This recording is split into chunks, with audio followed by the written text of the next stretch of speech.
Why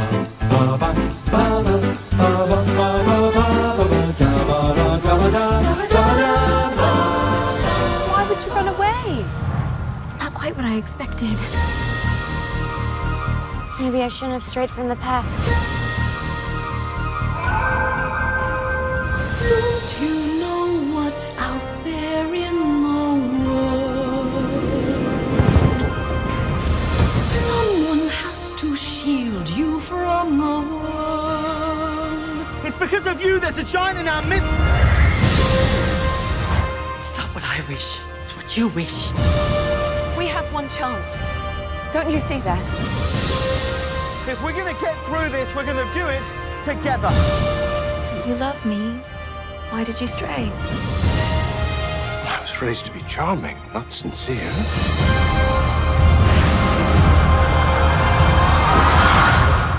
Stay a child while you can be a child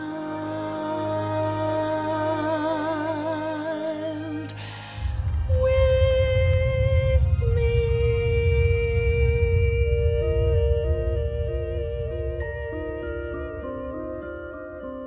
Hello, I'm Thomas Carruthers, I'm Will Leggetter. and it is the moment we've all been waiting for in this series.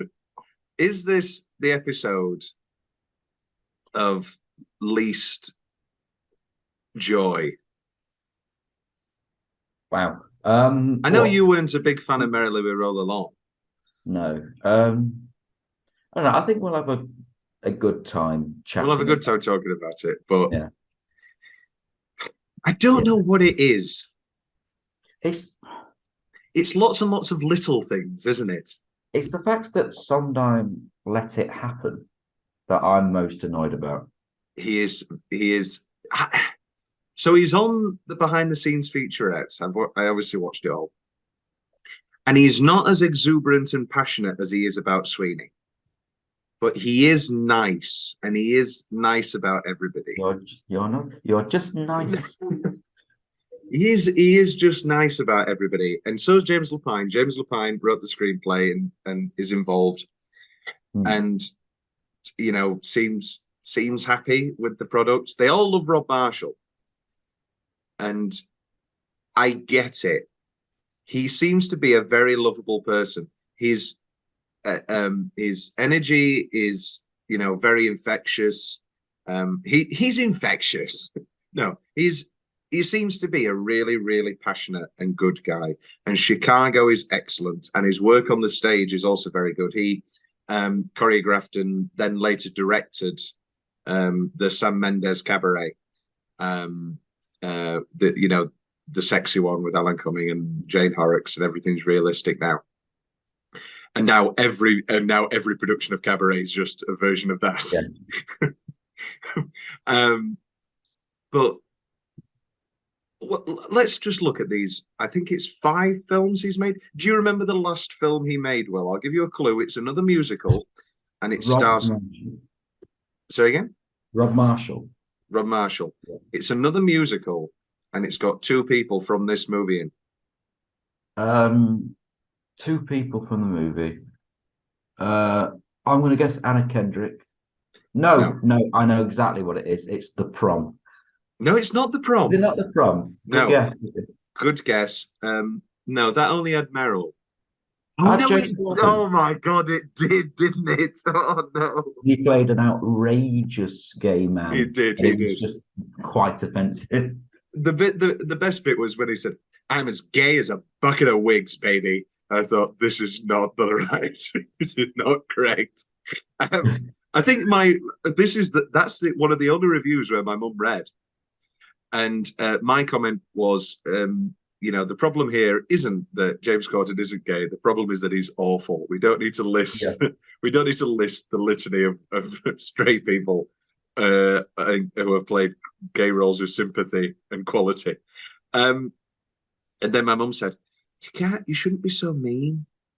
You shouldn't be so mean in these reviews, because if you do become an actor, they might look back.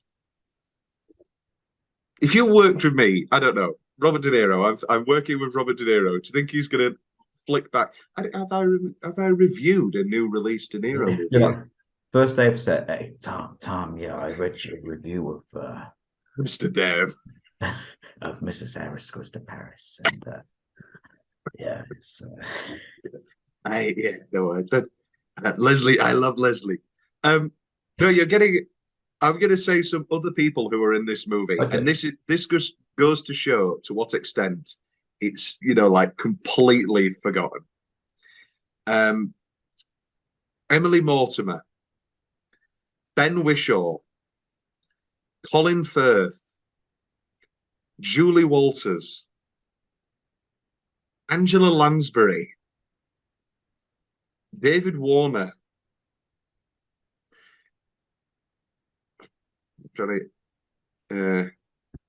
Lin-Manuel Miranda. Oh, I've got it. Yeah, Mary Poppins Returns. Mary Poppins Returns. Have you thought about Mary Poppins Returns since 2018, Will? We watched it on Christmas Day last year during our Christmas dinner. We always have like a whatever. Okay, I can see that. Yeah. That's a good choice. Yeah. Wasn't Colin Firth bad? Wasn't that the twist? Was like Colin Firth such a lovely man? Evil Colin Firth. Wasn't that also the twist in Before I Go to Sleep? Yeah. And in Tinker Tailor Soldier Spy, they've done the whole thing of Colin Firth so nice he could never be the person a few too many times now. So he also directs Into the Woods, which we'll talk about. Opens his career in film directing Chicago. Does he win Best Director? Chicago. No, it won. I know it won Best Picture. Catherine Zeta wins Best Actress. Wins Best Costume, Best Editing, Best Sound. No, he lost. Oh, who was it to? Oh, I hate 2003. Let's have a look. Who won the 2003 Best Actor, Best Director award? 2003 Best Director.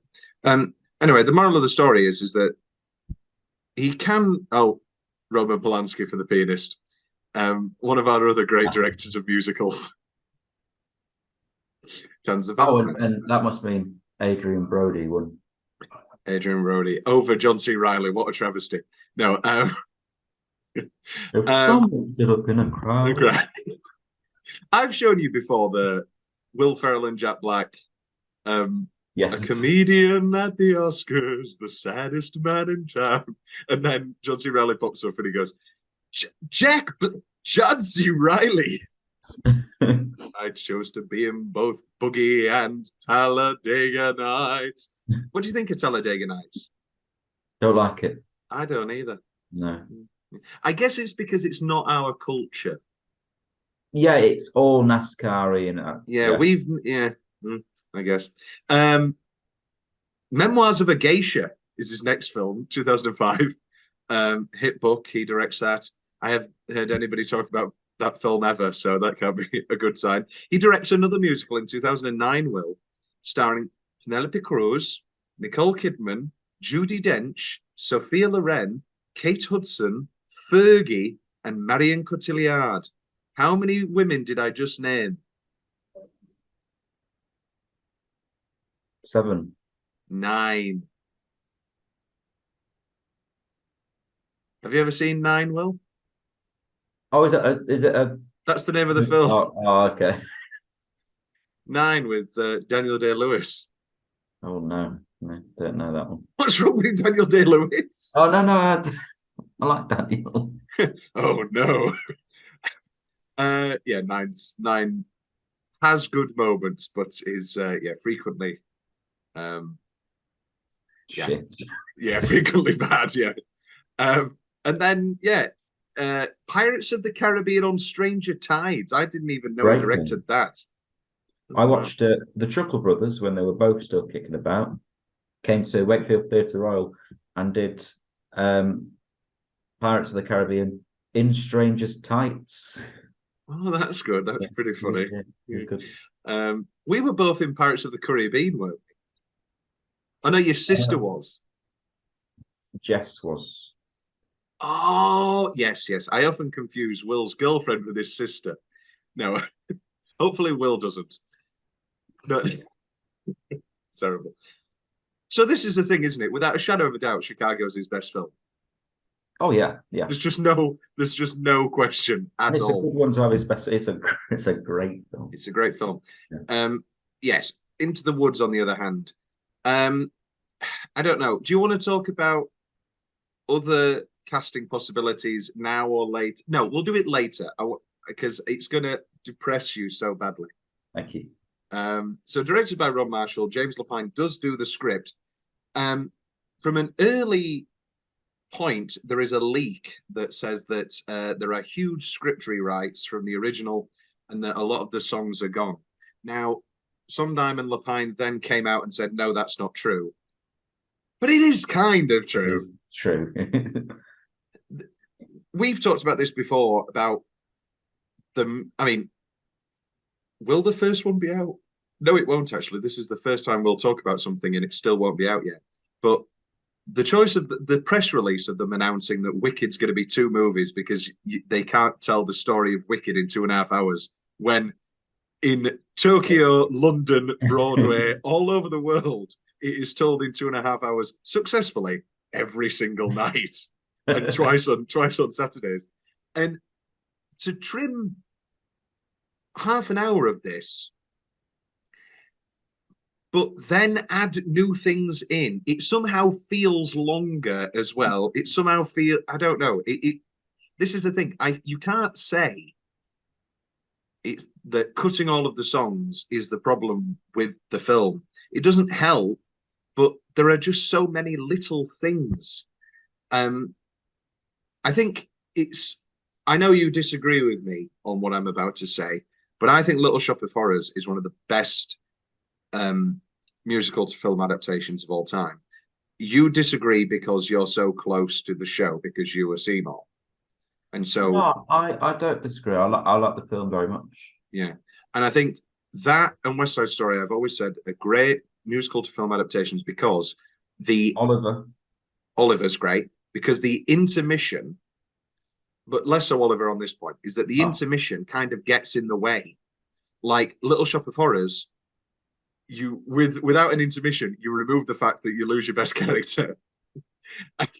And you need the and then it lets the tension in, it rides through and it rides through. Same with West Side Story, moving Krupke around and all that sort of stuff lets it be a beautiful 2.5 hours, just like straight through. It's great.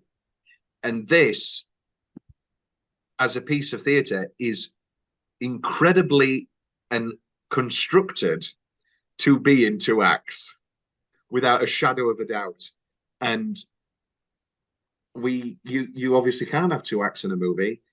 Or you can, and you can make that the point, but that would never work either.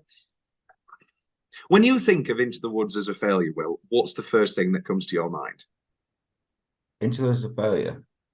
What, the movie? Yeah, the movie, yeah. I want to say James Corden because that's the obvious thing to go to, but I think it is the structure. It just feels off. It does. And there's something, again, I've got lots and lots of little things, but overall, I can't pinpoint. Yeah, I think James Corden is actively bad in this film, along with most other people. I don't know. I don't think Emily Blunt's at her best in this. No, she's not really. And she was did she win the Golden Globe, or she was at least nominated? Meryl gets an Oscar nomination for Best Supporting Actress for this film. Yes. Wow. They must have been running low. Well, they love Meryl, don't they? I mean, let's not forget her Best Actress nominated performance, Florence Foster Jenkins. That was a great film. Great film. The second movie where she dies of syphilis. Great Hugh. Yeah, great Hugh. Yeah, Hugh just being a cat and she just lets him go out anyway. Bizarre film. But Stephen Frears again. Stephen Frears either directs the best movies or the worst movies. What was his last? What movie did I watch the other week? Directed? Oh, The Lost King. Not good. Sorry, Will. I've heard it shits on the academic staff at Leicester University. Yes, the guy is an absolute villain. And then I thought, oh, this can't be real. And then I looked up the picture, and they've cast the most look-alike guy to this poor college university professor. Poor Leicester University. No, we're with Steve. We love Steve, and he says it's true. So we'll go for that. Steve and James Lapine are very positive about Rob Marshall, and I do think, for the most part, on the surface level, he's a good choice. But then in this film, I think many of the songs are shot terribly. Every song is shot with this sort of, because the problem is that so many of them are solos, and are solos on an empty stage, and you can't really do much zhuv.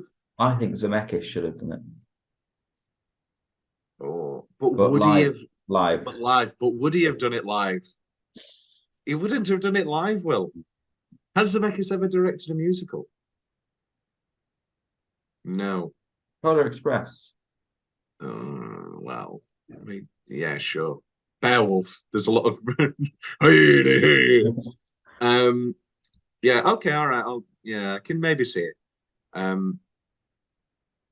But I don't know.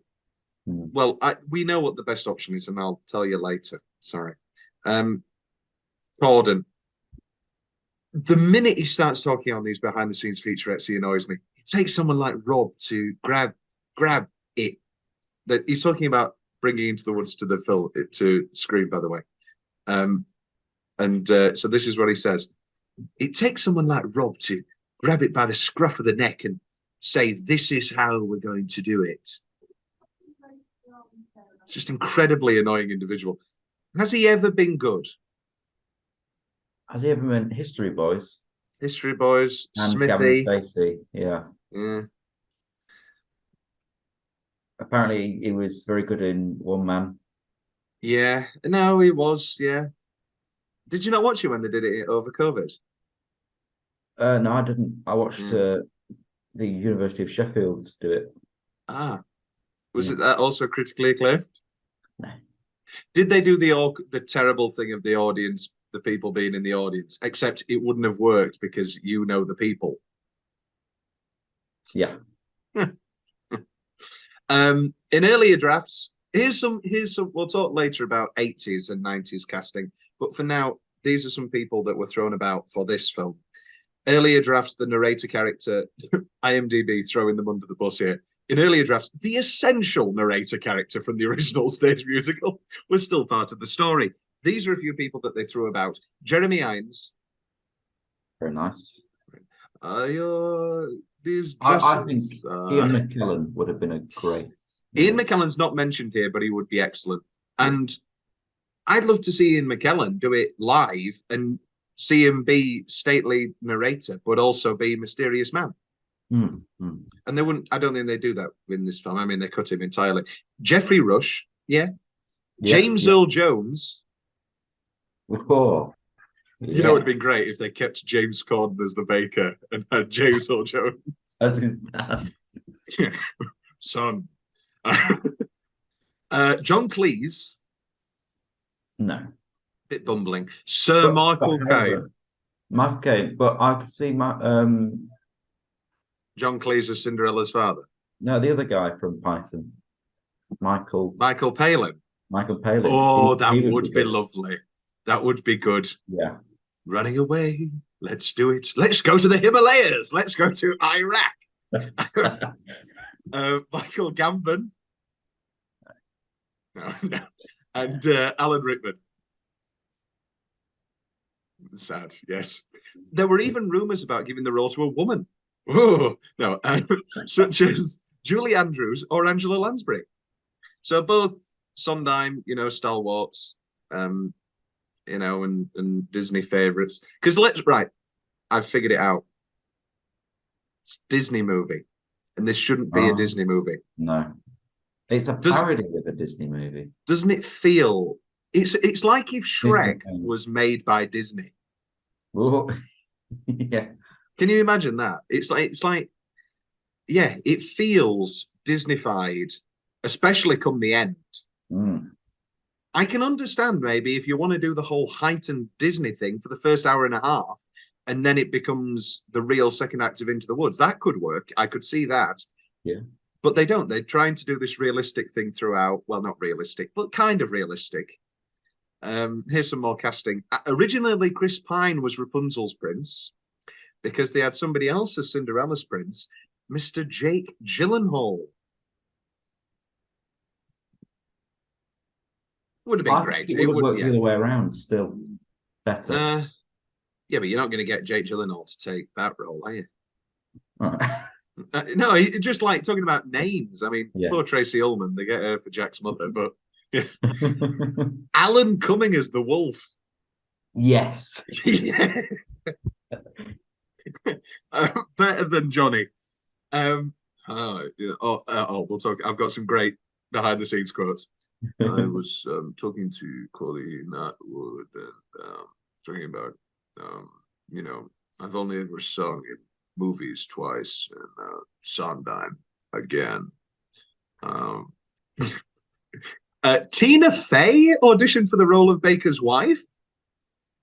I can see it. Yeah. Before Tracy Ullman was cast as Jack's mother, Alison Janney and Kathy Bates were in talks for the role. Kathy Bates. Just get her in anything. Do it. Get her in anything. The great Steve Martin Oscars joke. In About Schmidt, Jack Nicholson got into a hot tub with a naked Kathy Bates, but hey, who hasn't? Here's some options for the Baker.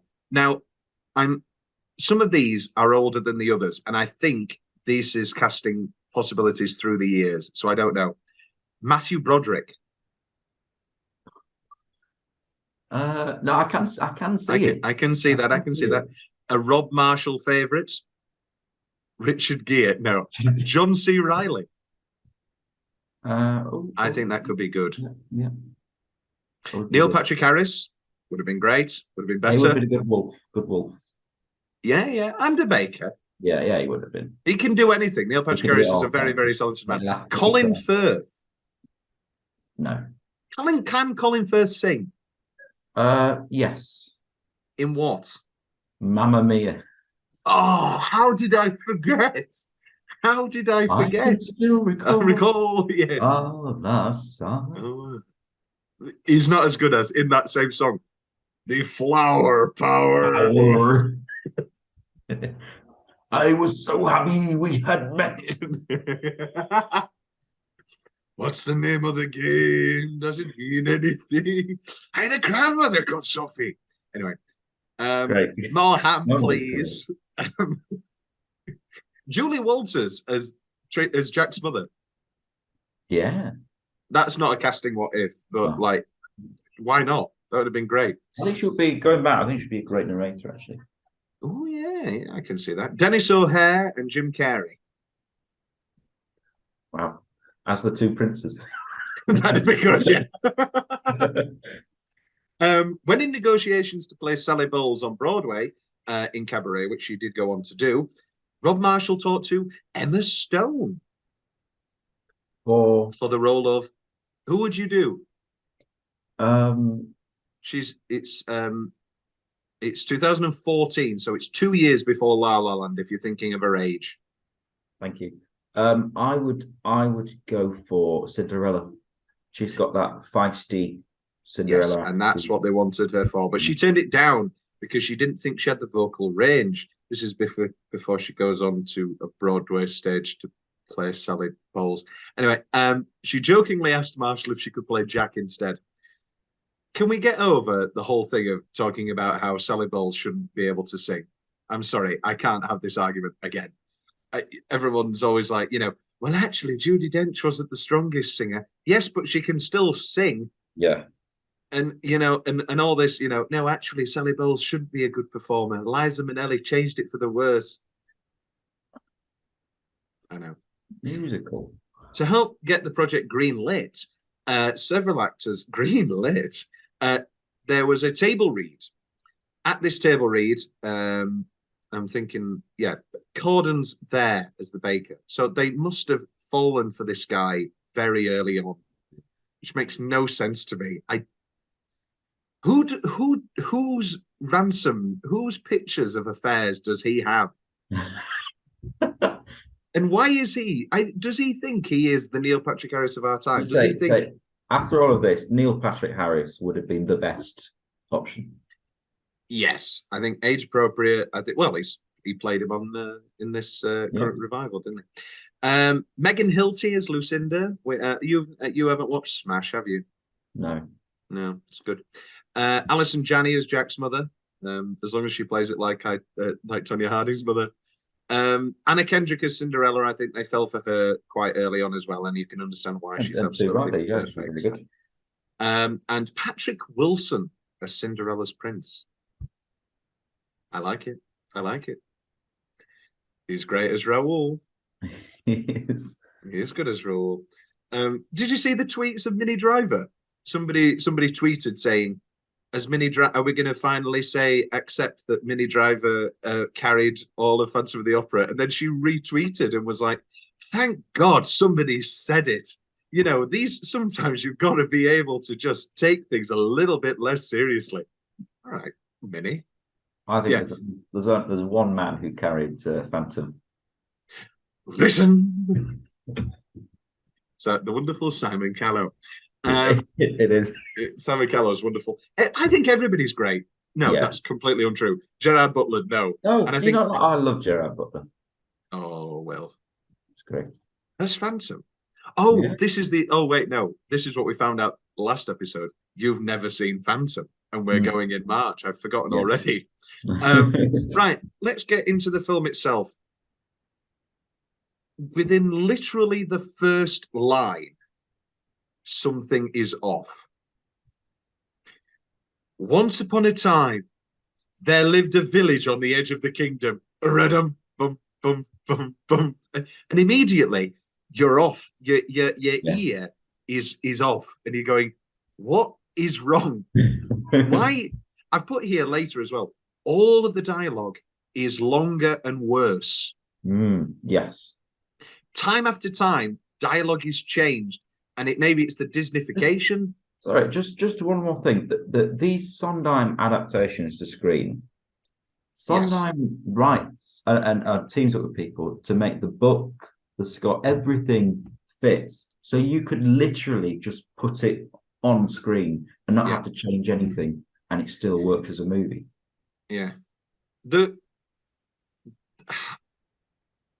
these aren't pieces made for film.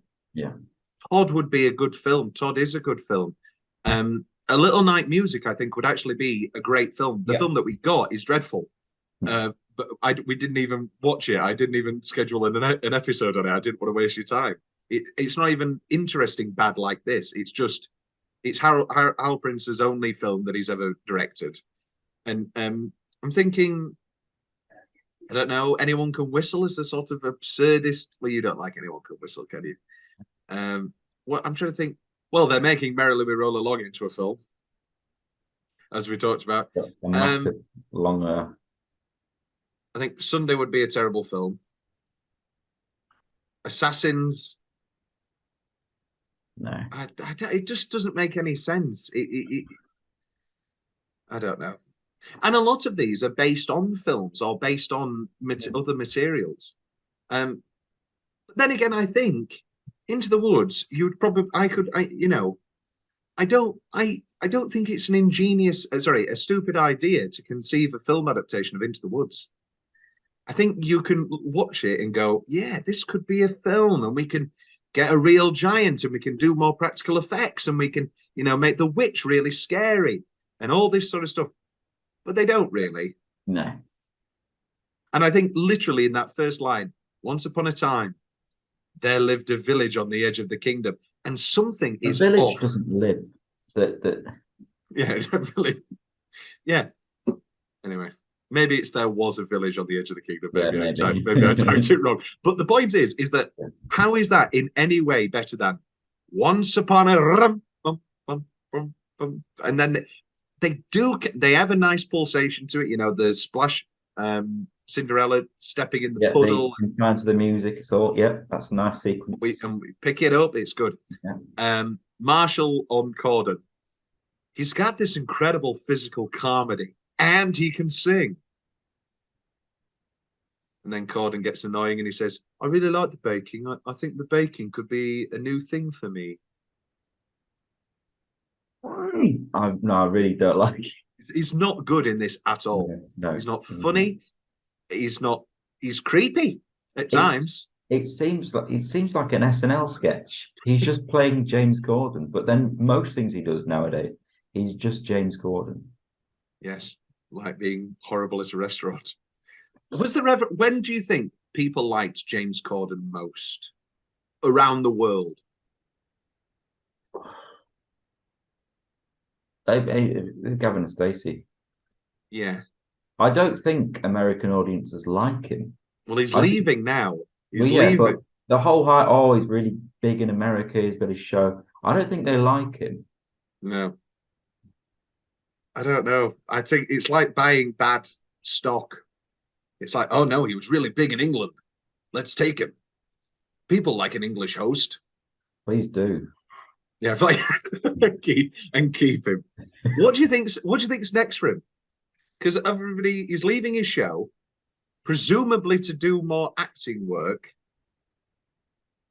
I reckon he might try to get into directing and writing. Well, right. The biggest success he's had since Gavin and Stacey. Well, no, obviously he's a millionaire from this talk show host.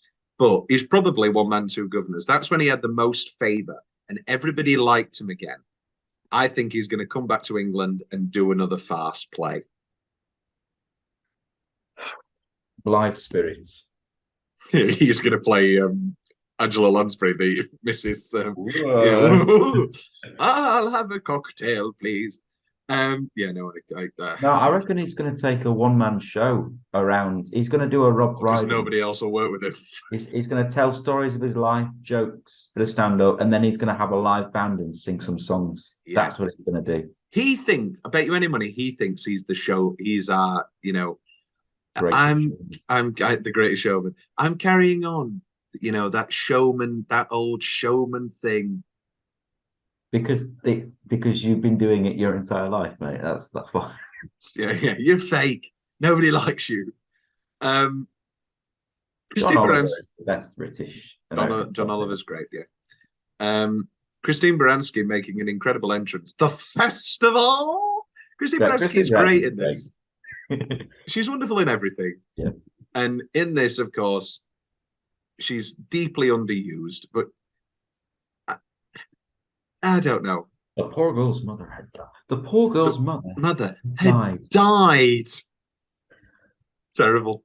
She's awful. He is awful. Oh, we haven't talked about this yet. Bedtime story, children. Yeah, children. Well, we haven't talked about this yet, actually. But we talked about the first line. But Corden narrates this. Yeah. And it's what I can. Gravitas. Doesn't have gravitas. Doesn't have anything.